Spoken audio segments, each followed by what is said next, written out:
Welcome to Forward Radio's Truth to Power.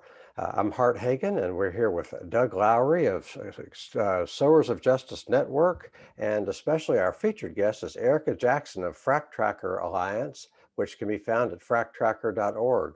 Erica, how are you doing today? I'm good, thanks. Thanks for having me. Good to have you here. So why don't you tell us about Fractracker Alliance and your work and how you got into it? Sure. So Fractracker Alliance is an environmental nonprofit. We study, map, and communicate the risks of the oil and gas industry. My work is manager of community outreach and support. So I work to get data and information about the oil and gas industry and its impacts to people and individuals and organizations that are working towards just energy solutions. And working to protect their communities from extractive fossil fuel industries. And so you're located in Pittsburgh, and that's way up the Ohio Valley.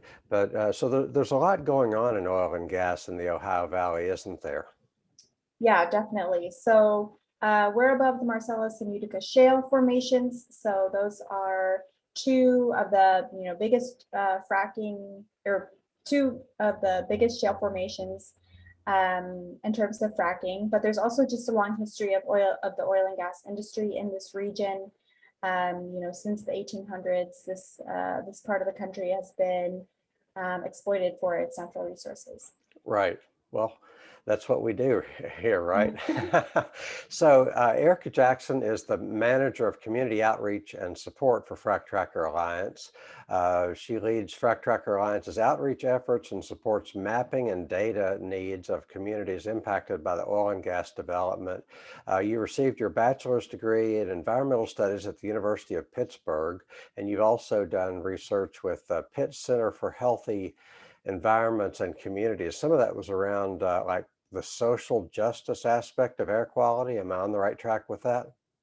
Yeah, yes, looking at environmental justice and populations in Pennsylvania that are disproportionately impacted by air pollution. And so what was it about like fracking and your possible work at Fractracker that made that such an attractive opportunity for you? So in my previous research, I was doing a lot of mapping and looking at air pollution, and I found that to be a really powerful tool for research. But also just I think maps also hold a lot of political power, and they're also something that is, a little fun and creative to make. And so that's kind of what attracted me to Fractracker Alliance initially, because we do a lot of the mapping, because a lot of times it can be really difficult to find just basic information about this industry. Are there well pads near my house? If so, where are they? Are there pipelines? Are there processing stations? This information, the industry doesn't make that readily available for a reason. So that's kind of where Fractracker comes in, and that's what got me interested in it. And also, Fractracker, has a big focus on looking at health impacts, human health impacts, and with this industry. And so that's another, thing I was interested in, pursuing. Right. So what is fracking and why should we be concerned about it? So the definition actually varies a little bit, but generally, fracking is a method of extracting oil and gas. And the term is generally applied to a more recent wave of technology in the industry that involves really resource intensive well pads that are, several acres, many wells on a well pad. They're really resource intensive, and it generally involves drilling thousands of feet underground into that shale rock formation. And then the wells extend horizontally, sometimes up to 3 miles. And then they explode the shale rock with water and sand and chemicals. So when you say that it's resource intensive, what are the different resources that we're talking about? So the big one is water. Fracking a well can, take 10 million gallons of water and upwards from that. And the industry gets water, basically extremely, dirt cheap prices. Mm. and is, withdrawing that from groundwater or creeks and rivers in the region. So it's really resource water intensive, but it also takes up a lot of land. So of course, trees have to be cleared. Silica frac sand, which also has to be mined from somewhere. A lot of times the Great Plains, Wisconsin, which has its own health impacts. Um, and then the different chemicals used in the fracking process are some of the resources. So there's fracking, and then there are cracker plants. And that's a term that I had not heard until like a year and a half ago. So what is a cracker plant, and what does a cracker plant do, and why should we be concerned about it? A cracker plant is, so it's referring to a place or a process where oil and gas feedstock undergoes this cracking process. It's a chemical reaction that breaks down the oil and gas into a petrochemical process. So for example, an ethane cracker takes ethane gas from fracked wells and then converts it into ethylene. And then ethylene can become different petrochemical products like, for example, polyethylene plastic, the most common type of plastic. And we should be concerned about this because ethane crackers are actually a huge part of the fossil fuel picture. They're often, petrochemical industry is often left out of the conversation around fossil fuels, but there are so many things made out of fossil fuels that aren't, energy. Um, and they're concerned because they create a huge toxic burden for frontline communities that are living right next to them. And right now, this industry is concentrated in the Gulf South, in Louisiana, and Texas, and they're disproportionately built in communities of color, and it's some of the most blatant examples of environmental racism in this country. But there's a new wave of these petrochemical facilities kind of being planned for the Ohio River Valley region as well. So give us an idea of the size. The ASH stands for Appalachian Storage Hub. I grew up saying Appalachian, and I hear Appalachian more, and I, I don't know which is supposed to be more correct, but I'll say both probably. But what's the size of the Appalachian Storage Hub, and where is it now, and what do they want it to grow into? Yeah, that's another one of those terms that's kind of used in different ways, but generally it kind of refers to, like I just said, this kind of new wave of petrochemical and infrastructure being built in Appalachia. It comes on the heels of, the coal industry, and then the steel industry, and then the oil and gas industry, and of course there's a lot of chemical plants like in West Virginia. And this is just yet another wave of extractive industries of these extractive corporations coming in trying to exploit resources from Appalachia. So the storage hub refers to this kind of proposal or plan of the oil and gas industry to convert the region into a place where they continue fracking, and they build out an even greater network of polluting infrastructure to convert that oil and gas into petrochemical products, most notably plastic, but also other things like fertilizers or explosives or paints and resins, things like that. And then in terms of like the size and scope, a lot of the plans are proposed for kind of the upper part of the Ohio River, but it extends in Southwest Pennsylvania, Eastern Ohio, West Virginia, and into Kentucky. Let me read some of the stats that that I found in one of your articles on fractracker.org.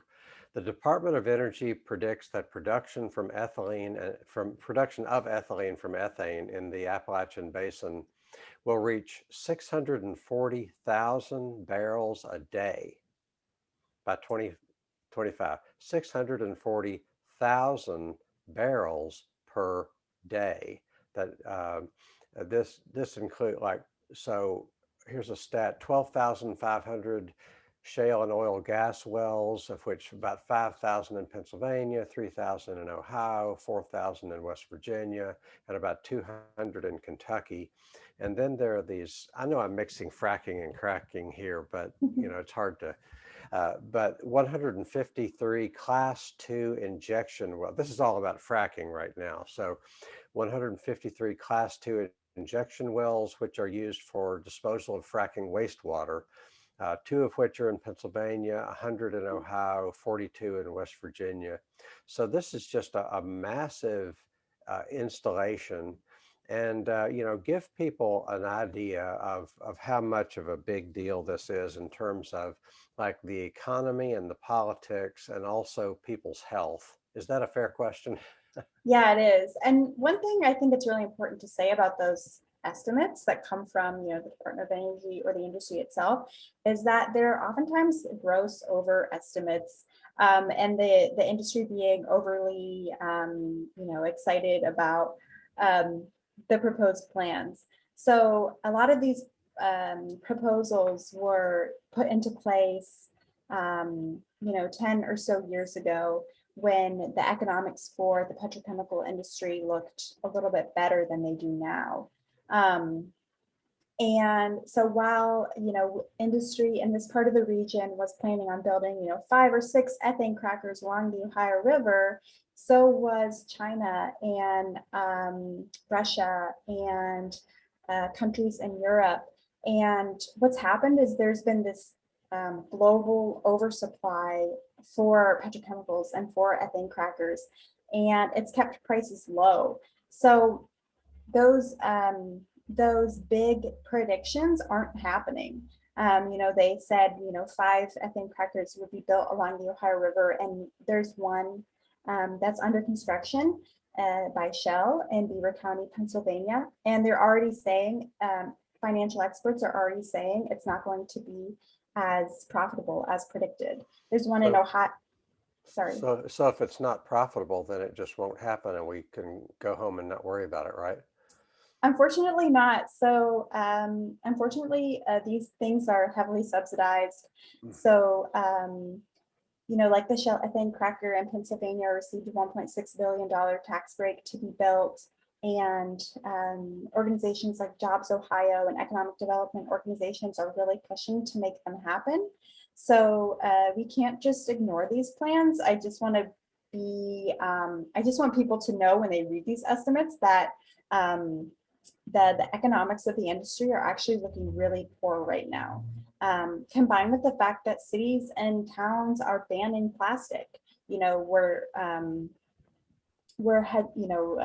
local economies are, maybe making plans for these big facilities, and they could be really left kind of picking up the pieces if these, when these things back out. So can we talk just a little bit about how this gets sold in communities? So there is an economic development engine in every state, in every community. And I just want to say something about that. Lots of communities in Appalachia need jobs. School funding in most cities, towns, and states is not really fairly assessed. It's paid through a lot of property taxes. And so a lot of people like the idea of bringing something in with the promise of jobs, jobs, jobs, and some type of tax on the infrastructure itself that makes the school districts more fungible. The other argument is that it's cleaner than coal, which is true. And I don't buy that, but go ahead. Well, I'm just saying that's what their argument is. It is cleaner, but the impact is really hidden. It's a lot further underground, and a lot of what you see with coal, you can see and smell coal, and you don't really know unless you live next to a fracking site and feel an earthquake. You don't really. It's not something that a lot of people know about. They don't hear a lot about that. That whole energy independence idea has driven a lot of this. People don't want to be dependent on a foreign nation, and they sort of wrap it up in national security. And then I agree on the barrels per day. I think there's a lot of false projections of the economic windfall that comes from that. And it feels to me like we want the data. And I think where this is so helpful, all of the data that you have, this is the best data I've ever seen about an issue we should all care about. And I just wonder, how do you all get your funding? I know you're a nonprofit. How do people support this type of work, not only financially, but how do we develop talking points that counter all of these points that get fracking plants and cracking plants installed in communities? Yeah, you hit on a lot of good points, and this is a really nuanced issue that hits on the culture and the economic needs and the history of the region. It's really unfortunate for a community to be placed in the position of, wanting funding for their schools and roads, but having to sacrifice their health. And really, it's a false solution. We could have local, sustainable, healthy jobs and development in our, funding for schools. It's just our local leaders have, and our state leaders and our federal leaders have kind of failed this region and made us, dependent on these companies. However, in terms of your question about how to, support, there's so many amazing individuals and grassroots groups that are, fighting to protect their communities and working towards cleaner, healthier futures. So definitely, connect with people online and through environmental organizations and social justice organizations. There's a growing coalition, the People Over Petro Coalition, you can find on Facebook or Twitter to get involved with and find people also interested about these topics. And then you asked about our funding. So we largely rely on grants and from different foundations, but we also receive donations. You can, of course, donate if you go to our website, fractracker.org. And we also do some of our work as fee-for-service work. So occasionally, a lot of our work we provide to frontline groups and other nonprofits, our partners, as just part of our normal work. But for certain projects, we will do them as a fee-for-service model. I don't know if I hit on all of your. That's great, because I think that people are afraid when they hear people basically stealing something that they've been led to believe is going to give them, they think they're going to the Emerald City with this, but what happens along the way is there's a wicked witch and she doesn't get killed by a house.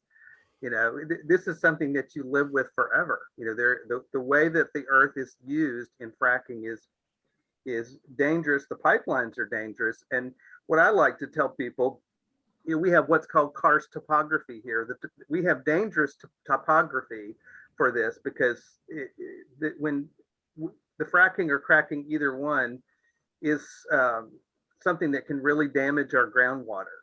And if you just tell people, oh, it's karst topography, and if the pipe leaks, which all pipes leak, if it leaks, it can get in the groundwater.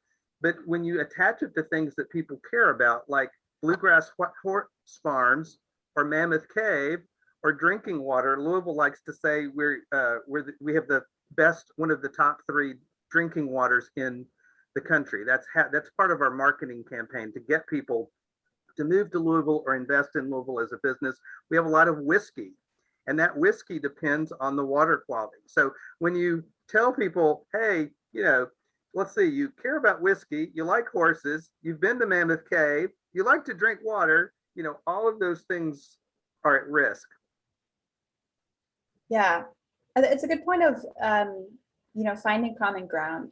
And this is it's such a contentious issue. And I feel like, sometimes I spend so much energy on just, the fact that fracking and fossil fuels and the Green New Deal and all of these things are, so contentious, but we have to treat it with a lot of grace and understand that, trust people's experiences and understand that the fossil fuel industry has waged a very long and expensive campaign on, PR campaign on convincing us that we're dependent on this. And finding that common ground, you can always find something with people that maybe are on the opposite side of this issue.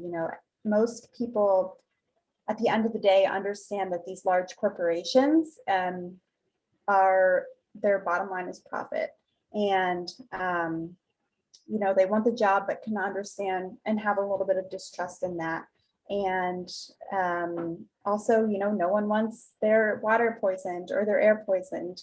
So finding that common ground and going from there and really listening to people and not making assumptions about them is really important for us to progress, and something I think that, you know, this movement can do more of. Right. So Erica, you wrote an article about the Falcon Pipeline. Let me read the first paragraph of it and then we'll go from there. It says, breaking news, the Falcon ethane pipeline system is at the center of major investigations into possible non-compliance with construction and public safety requirements and failing to report drilling mud spills, according to documents obtained from the Pennsylvania Department of Environmental Protection and by Fractracker Alliance. These investigations, which are yet to be released, also uncovered instances of alleged data falsification in construction reports and Shell Pipeline Company firing employees in retaliation for speaking up about these issues. So what's going on there? Yeah, so the Falcon Pipeline is a key part of this petrochemical plastic conversation. It's a recently constructed pipeline, again, through Ohio, Pennsylvania, and West Virginia, beneath the Ohio, goes beneath the Ohio River, drinking water for 5 million people. And it's connected to a Shell ethane cracker. So basically, it would take fracked gas from a well and it would transport it to this ethane cracker to become plastic. And recent documents requests or recent public records requests have revealed a number of ways that Shell has cut corners when it comes to constructing this pipeline. And that's jeopardizing the safety and health of people and communities along the route.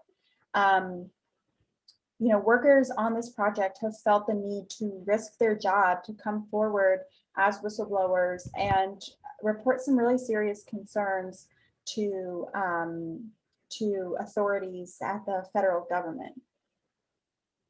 So tell us about, like, okay, so if I'm a whistleblower in a plant, what are some of the things I'm seeing that I am willing to risk my job to come out and talk about? Yeah, so there's still things that we don't know about what's being investigated, but what we do know is that whistleblowers have reported that the pipeline could have been built with defective corrosion coating, and this puts the pipeline at risk of leaking ethane, a very flammable substance. It could cause landslides or explosions.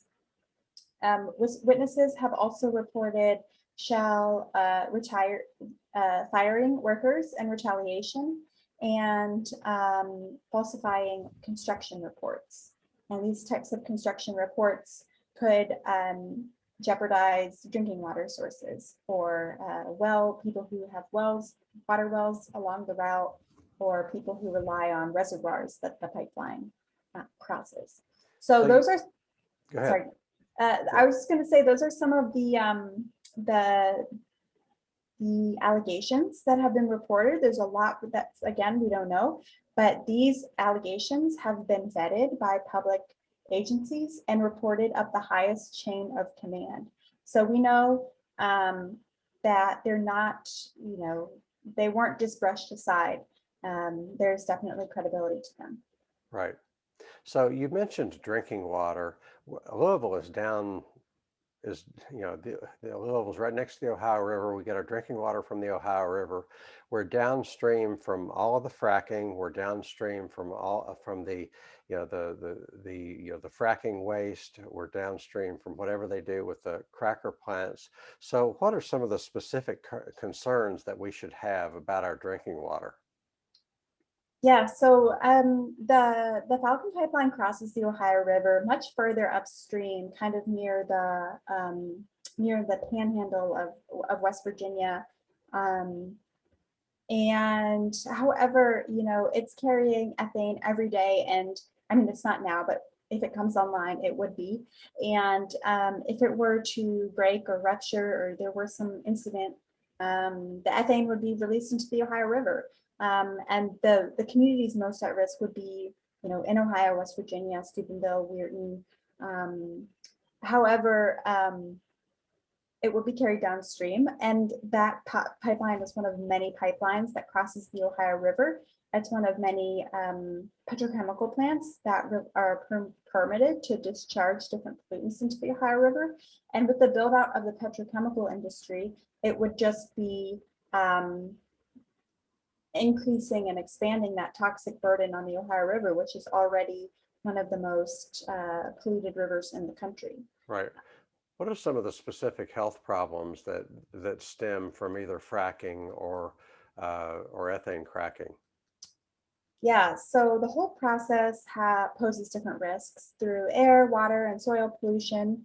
Some of the health risks from extraction can be impacts to the respiratory system and the immune system, stress, and bigger, but other, I guess chronic. I want to make sure I'm using the right terms since this is a medical topic, but impacts on reproductive and fetal development have been connected with fracking.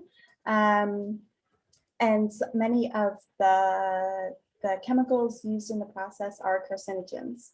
And then refining and processing the fracked gas to become a plastic product has its own, additional health burdens. Impacts can include cancers, neurotoxicity, reproductive toxicity, low birth rate, eye and skin irritation. So there's a number of health impacts that scientific studies have backed up. And one important thing to note is that we kind of have this assumption that our environmental regulators are protecting us and that all of this is taken care of. And unfortunately, that's really not the case. We rely way too much on these companies to self-report and self-police. And there's so many violations and so many spills and incidents and even weak regulations that frontline communities are not being protected from this industry. So you're saying that the government is not really protecting us, generally speaking. And so I was going to ask the question, like, okay, nothing's perfect. There's a certain price of progress. You're going to have some pollutants. So Erica, you're just utopian. You just want this perfect world where the water is perfectly pure, but the water's never going to be perfectly pure. So, just cut us a break and let us have some jobs and let the economic development go. Let's encourage economic development and not be so hung up on minor health issues. I guess I would counter that by saying the growth of the petrochemical industry and looking at plastics isn't based on demand, actually. The industry is hoping that by continuing to make plastic, we'll continue to be dependent on it. And it's precluding us from thinking creatively and thinking about what are the local, resilient, diverse economies we could be building if we weren't courting Shell or this other company in Ohio, PTT, to build here. What else could we be?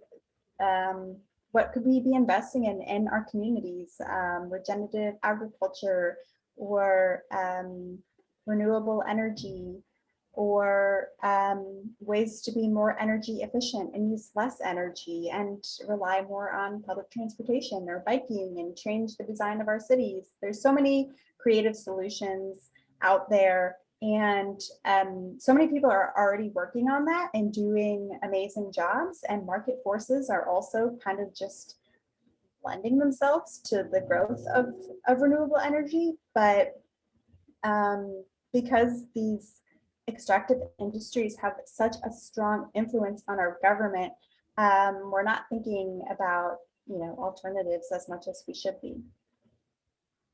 So when you say extractive, that tends to when I think of extractive, I think of extracting natural resources, and I also think of extracting the value that people bring to an economy. So, a big company can come in and just extract natural resources. So what do you mean by extractive as opposed to what else? What is there an economy that's not extractive? Are there companies that are not extractive?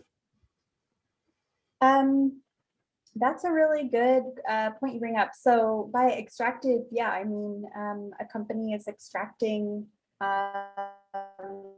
natural resources and from a region, but also looking a bit broader, what the alternative would be. It would be something, locally based, and something that keeps opportunities in the region.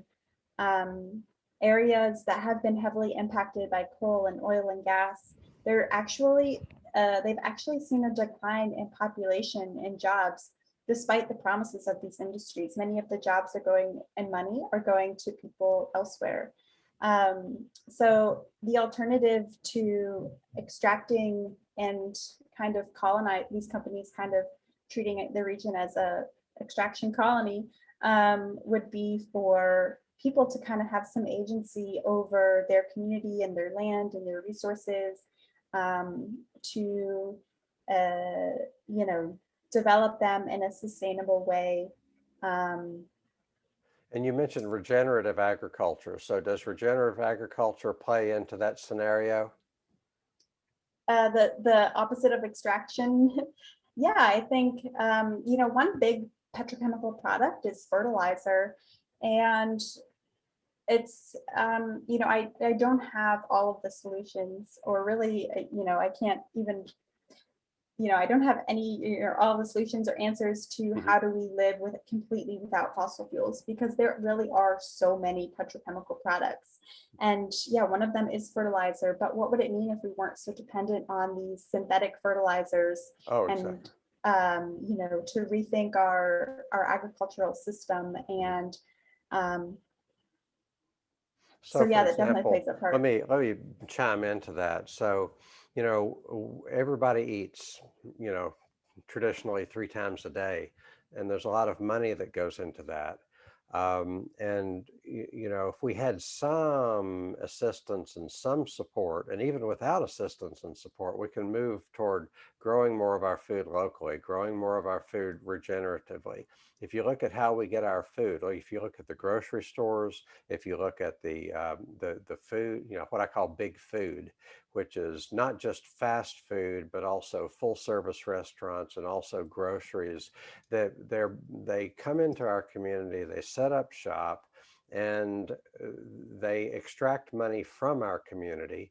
They bring food from, on average, 1,500 miles away.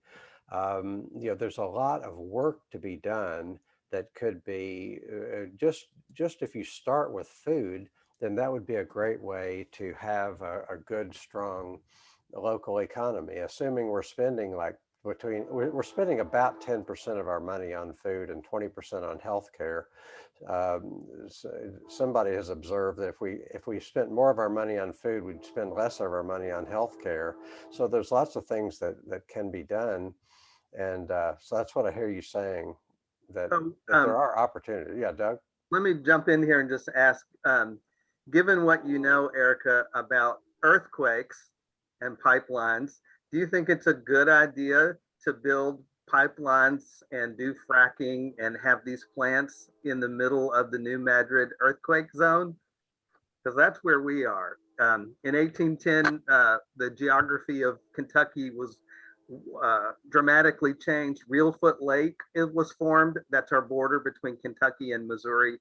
And we are in this whole Ohio Valley is dead center of the New Madrid earthquake. So you talked about risks. So there are some health risks. And when we started talking about food, there's also some other risks. We don't really know what's going to happen if there's a major earthquake like there was in San Francisco. But what I have a lot of friends who work in emergency preparedness, and they say that Louisville and a lot of other cities only have 3 days worth of food. So there's no food resiliency. And the reason for that they've said is because we have this food economy that is completely dependent on trucks and airplanes bringing that food in. So you think about if there's no water and there's no electricity and you can't pump gas because there's no electricity, where do the basics come from? You know, they in emergency preparedness, they want you to have 3 days, at least 3 days of food on hand, 6 days, you know, if you live in a house, not in an apartment. So I wonder what you think about the earthquake, the geography, that sort of thing. Yeah, definitely all these issues are related, and fracking, and specifically the injection wells where they put the waste have been connected to earthquakes, and pipelines and other things that destabilize the earth are all contributing to, destabilizing the earth. And a big concern around pipelines is landslides. So in Pennsylvania, 2 years ago, just north of Pittsburgh, there was a pipeline that just a few days after it came online, there was a heavy rain and there was a small landslide, and the pipeline exploded and destroyed a home, and it was causing a huge fire, and it was really, really traumatizing for people that lived in that community. And so, of course, with climate change, we're seeing increased rainfall and risk of landslides. So definitely, building this land where there's the karst topography that you mentioned, combined with coal mines, combined with hundreds of thousands of wells, combined with abandoned wells, these, and then pipelines, they all create different pathways in the earth for pollution to impact groundwater. So for example, a fracked well could somehow interact with a coal mine, and then that could create acid mine drainage, or an abandoned well could be leaking, and if that's impacted by a pipeline, it could be leaking even more methane. So the geology is a really important part of the picture. And like you mentioned about resiliency, I think sometimes when we think about climate change and solutions to climate change, we think about all of these really high-tech new technologies, building, like a skyscraper with like a garden alongside of it. But really, I think some of the best solutions are the low-tech, community-based things people were doing. The first people that lived in North America, indigenous people, there are solutions that people have been doing for hundreds and thousands of years. And so I think sometimes looking at the more low-tech things is the way to create more resiliency. Right. So do you know much about how indigenous people and Black people and Latinos have done organizing to stop this work or to find more information? So I would say that communities of color, indigenous communities, are definitely leading the fight on climate change in general. A lot of times these are the communities, unfortunately, most impacted by extractive industries on the front lines. So I think definitely finding these groups on social media, connecting with them, supporting them, and finding ways to support their work and follow their leadership. I would definitely encourage that, because they're definitely leading this movement, and also getting to the intersectionality of these issues and how they relate to systemic racism and oppression and colonialism. One of the things I hear a lot from Black people in our community is how often white people show up to help but sort of take over. And I think one of the things we can learn in Louisville is really to let Black people lead and let Black women lead the work. A lot of us who do environmental work, hear back from indigenous people and from Black people both that environmentalism in general is a white thing. And obviously it's an everybody thing, but I can understand why people say that. And in Louisville, West Louisville in particular, we have an area called Rubbertown, and it is an area that it has all of these chemical plants and processing plants. We're kind of a bowl, kind of like Cincinnati. So we have problems with air quality because we'll have these low pressure systems that just sit over us, and then all of that air pollution doesn't have anywhere to go. So we're already kind of in a state where people are predisposed. If you're genetically predisposed to cancer or other conditions, that will only add to it and make it worse. In this karst topography, we also have this naturally occurring radon.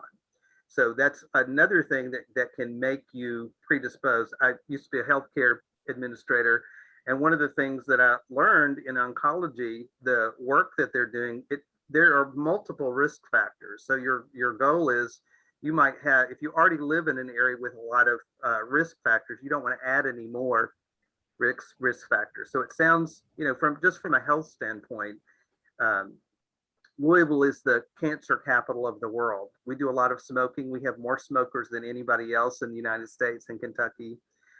We have a lot of people who get cancer from the radon that comes through the ground. And some people, of course, believe it's also just that whole, there's so many chemicals that we don't really know what they all are in our air. And it just sounds to me like there's so many risks in this work. I wonder how we can help change the policies. If the companies that are doing the work are not being regulated, what at the state level and what at the federal level needs to be done to make that oversight more effective, more impactful, and more precise? Yeah, that's a really great question. I definitely don't have the answer, but I would say one thing is not relying on companies to self-police or self-report, because they can't be trusted to do that.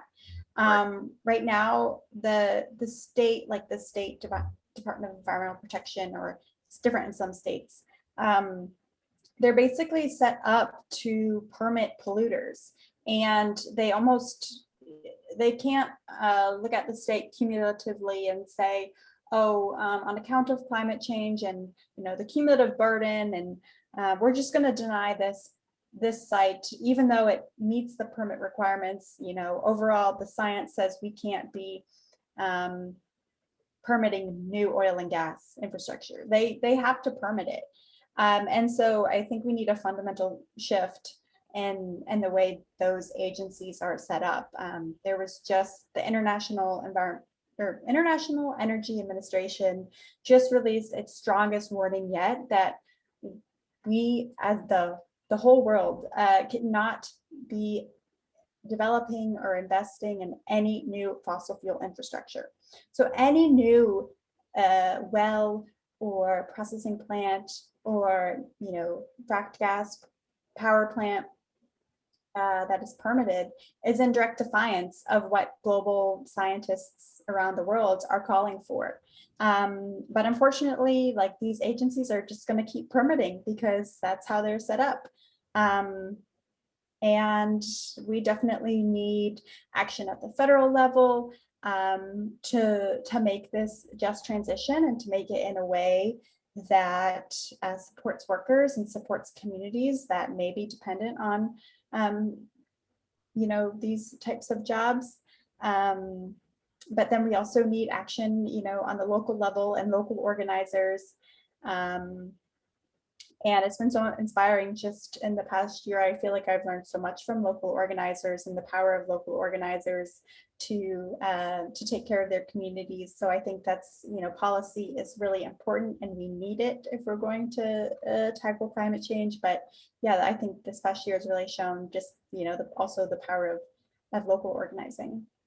Well, what have you seen in terms of organizing? Based on what you've seen, based on what you've learned, what advice would you give in terms of what people can do to effectively organize to bring about the policies and to oppose harmful projects?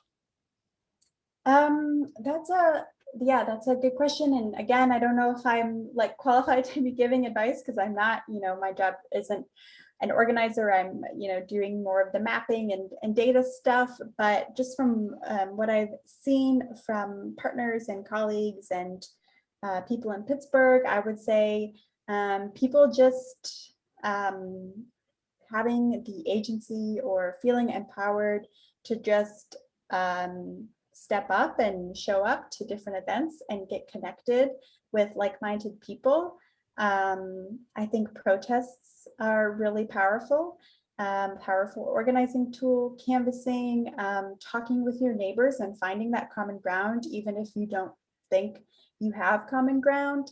I think those are some really powerful tools. And one thing I've been really inspired by in the past year is the work of a group in Louisiana, Rise St. James. They're opposing a ethane cracker. It's a project by a company called Formosa. And they're organizing to stop it. It's in what's known as Cancer Alley in Louisiana.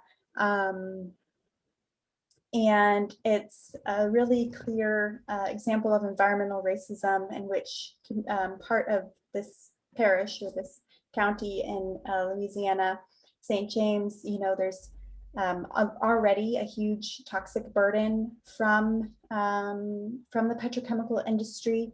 And, it's pretty clear that the industry is trying to push out the community, which is predominantly Black.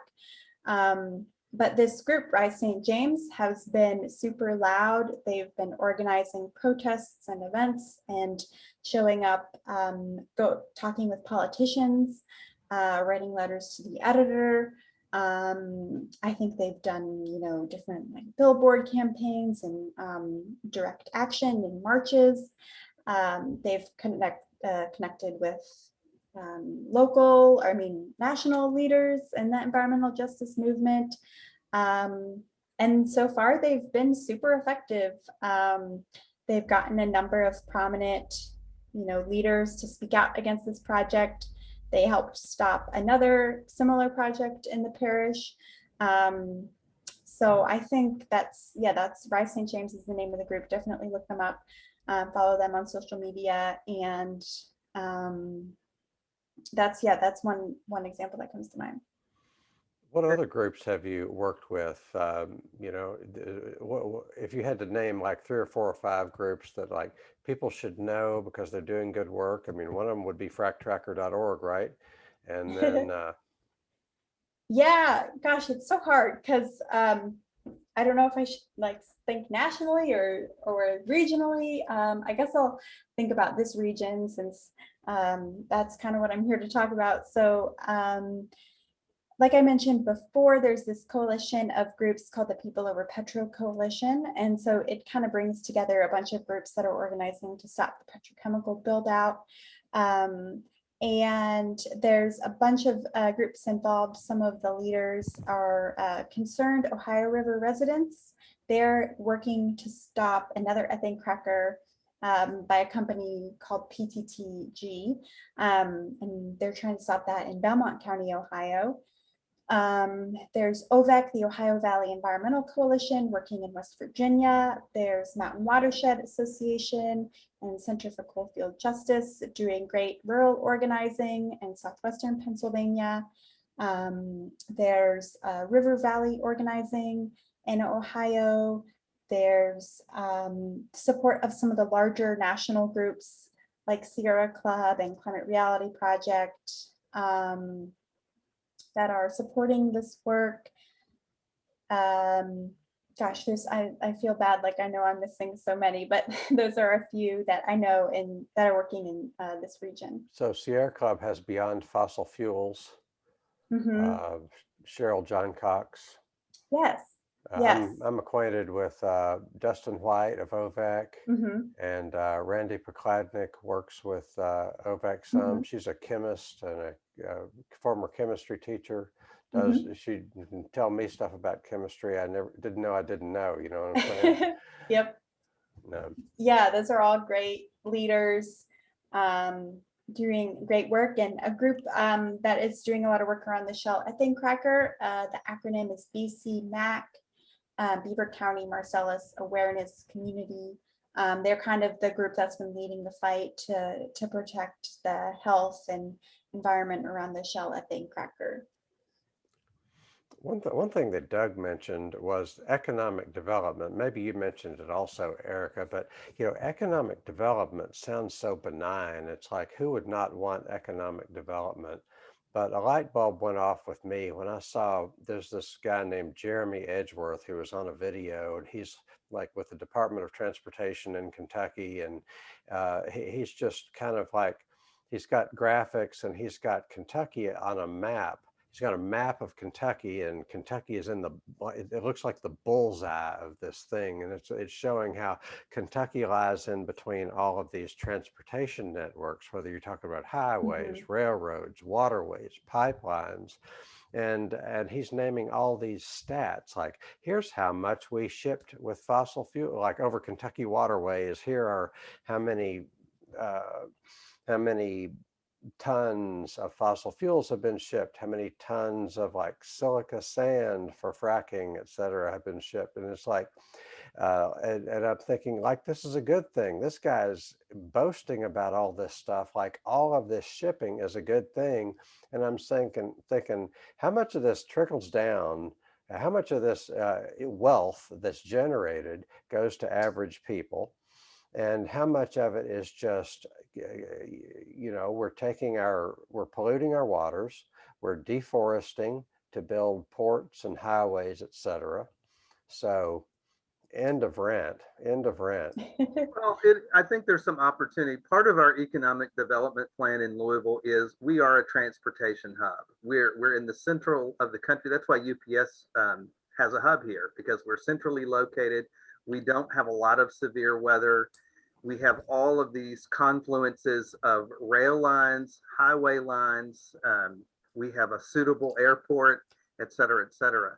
What can come along with that, though, is the flow of ideas. If we're the nexus for the great idea and are experts on how to work on these issues, when bad guys show up, the trouble with a lot of things in America is we create these commons that really are for everyone to enjoy. And the bad guys are the people who try to take and appropriate the commons for themselves. And there are a lot of co-opters out there that want to co-opt the commons. I think that there's real opportunity for Louisville to become this hub of environmental justice and of understanding. And I'm really impressed at the data. I know since 4 or 5 years ago or so, the truth hasn't mattered as much, but it matters to smart people. There's still some people out there that don't believe in facts, but a lot of people I know who have bought the oil industry's sort of mantras, hook, line, and sinker, energy independence, whatever. When you start talking with them one-on-one, like, do you know what fracking is? Well, not really. Do you know why coal is no longer viable in Kentucky? Well, it's because fracking is so successful. That's why, it wasn't environmentalists that killed the coal industry. It was the oil industry that killed the coal industry. And I just think there's a lot of opportunity for us to teach the resilience that we know is here in our communities. Spent a lot of time in West Louisville talking to West Louisville leaders, and there's something about living in oppression and being the victim of systemic racism and systemic injustice. There is a clarity about the way forward that I think we who have enough miss. If you spend enough time with people who don't have enough, it can make things clearer, I guess. Yeah, I really like that idea of being kind of the nexus or the central location for ideas. And a tactic of these, extractive industries is to divide people. And the coal industry in Appalachia did that with immigrants and white people and Black people. It purposefully divided them so that they couldn't fight for stronger working protections. And that's the oil and gas industry is still dividing communities today. Like I said before, it's such a contentious topic, and it creates a lot of conflict amongst people. But I So don't know that's where. what that, to me, that's what the powers that be do best. And that is divide and rule. They divide us into categories.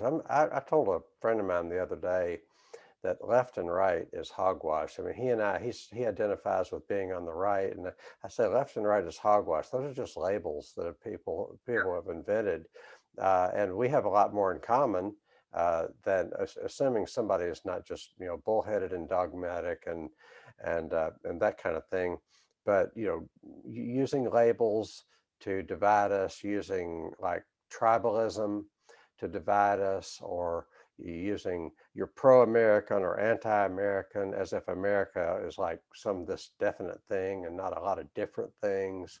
So anyway. I agree with you, Hart. And I think the problem is that conversation, especially that political conversation, distracts us from the true issues. You're either a red state or a blue state, or you're a red precinct or a blue precinct. Of course, what I say to people is no, you're either a dark purple precinct or a light purple. What we need are green precincts. Yeah. It's a lie. Both of them are, the Democratic Party's platform for this election still had subsidies to big oil. Nobody needs, I mean, they're the most, one of the most, if not the most profitable industries in the world. Why are we subsidizing them? Why do we subsidize these big corporate farms that rely heavily on petrochemicals, steal the water from the aquifer, poison the land? I mean, if we stop subsidizing those things and subsidize regenerative agriculture, renewable energy, and hold people accountable for that. That's the conversation. How to do that, I don't know. That's a good point. We're going to have to wrap it up in the interest of time. Erica, how do people get in touch with you? And if you have any parting thoughts, please share that. Yeah, thanks so much. This has been a great conversation.